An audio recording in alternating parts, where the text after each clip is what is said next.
Daily. Taste the Daily.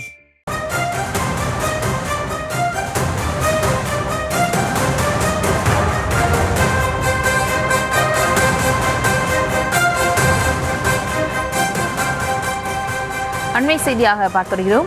முதலமைச்சர் மு.க. ஸ்டாலின் விமர்சனத்திற்கு எதிர்க்கட்சித் தலைவர் இபிஎஸ் பதிலடி கொடுத்திருக்கிறார். இது தொடர்பான அண்மை செய்தியை பார்த்து வருகிறோம். விவரங்களோடு இணைகிறார் நமது செய்தியாளர் ராஜேஷ். ராஜேஷ் வணக்கம். இபிஎஸ் என்னென்ன விஷயங்களை குறிப்பிட்டு பேசியிருக்காங்க, அது தொடர்பான விவரம். தமிழகத்தில் தேர்தல் பிரச்சார களம் சூடு பிடித்திருக்கக்கூடிய நிலையிலே அதிமுக, திமுக இரண்டு கட்சிகளும் மிக தீவிரமாக பிரச்சாரங்களை முன்னெடுத்து வருகின்றார்கள். இந்த நிலையில் காலையில் முதலமைச்சர் மு.க. ஸ்டாலின் அவர்கள் எதிர்க்கட்சி தலைவர் இபிஎஸ்ஐ கடுமையாக விமர்சித்து பேசியிருந்தார். இந்த நிலையில் அவரது குற்றச்சாட்டுகளுக்கு பதிலடி கொடுக்கும் வகையில் எதிர்க்கட்சி தலைவர் இபிஎஸ் ஒரு அறிக்கை ஒன்றை வெளியிட்டிருக்கிறார். அதில் முதலமைச்சர் மு.க. ஸ்டாலின் தமிழ்நாட்டில் எங்கு இருந்தாலும் அவரது எண்ணம் முழுவதும் தன்னுடைய அந்த எழுச்சி பயணத்தை சுற்றியேதான் இருப்பதாகவும் அவர் குறிப்பிட்டிருக்கிறார். மேலும் உங்களுடன் ஸ்டாலின் திட்டம் என்பது அதிமுக ஆட்சியிலே கொண்டு வரப்பட்ட ஒரு திட்டத்தை பெயர் மாற்றி அவர்கள் செயல்படுத்தி வருவதாகவும் அதை தன்னுடைய பிரச்சாரத்தின் போது அவர் வெளிப்படுத்தி இருப்பதாகவும் இபிஎஸ் குறிப்பிட்டிருக்கிறார். சொந்தமாக ஒரு திட்டத்தை கூட யோசித்து திமுகவால் கொடுக்க முடியவில்லையா எனவும் அவர் கேள்வி எழுப்பியிருக்கிறார்.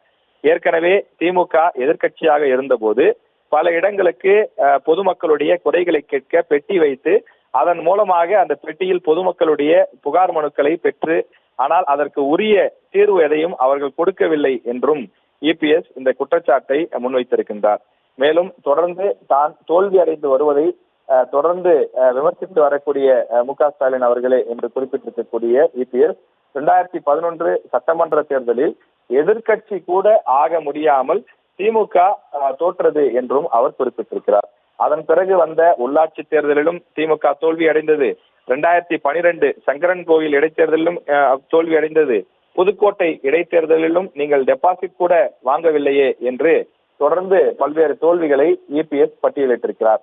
அப்படியே 2013 நடைபெற்ற இடைத்தேர்தல், 2014 நாடாளுமன்ற தேர்தல், 2015 ஆர்கே நகர் இடைத்தேர்தல், ஸ்ரீரங்கம் இடைத்தேர்தல், 2016 நடைபெற்ற சட்டமன்ற தேர்தல், இப்படி பல்வேறு தேர்தல்களில் திமுக தொடர்ந்து தோல்வியை மட்டுமே சந்தித்து வந்தது என்றும் தன் மீது வைக்கப்பட்ட அந்த விமர்சனத்திற்கு பதிலடி கொடுக்கும் வகையிலே இபிஎஸ் தன்னுடைய இந்த பதிவிலே குறிப்பிட்டிருக்கின்றார்.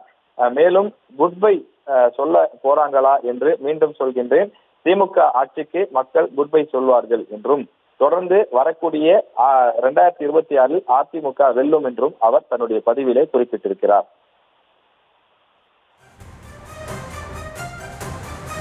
விவரங்களுக்கு நன்றி ராஜேஷ். Taste the Daily.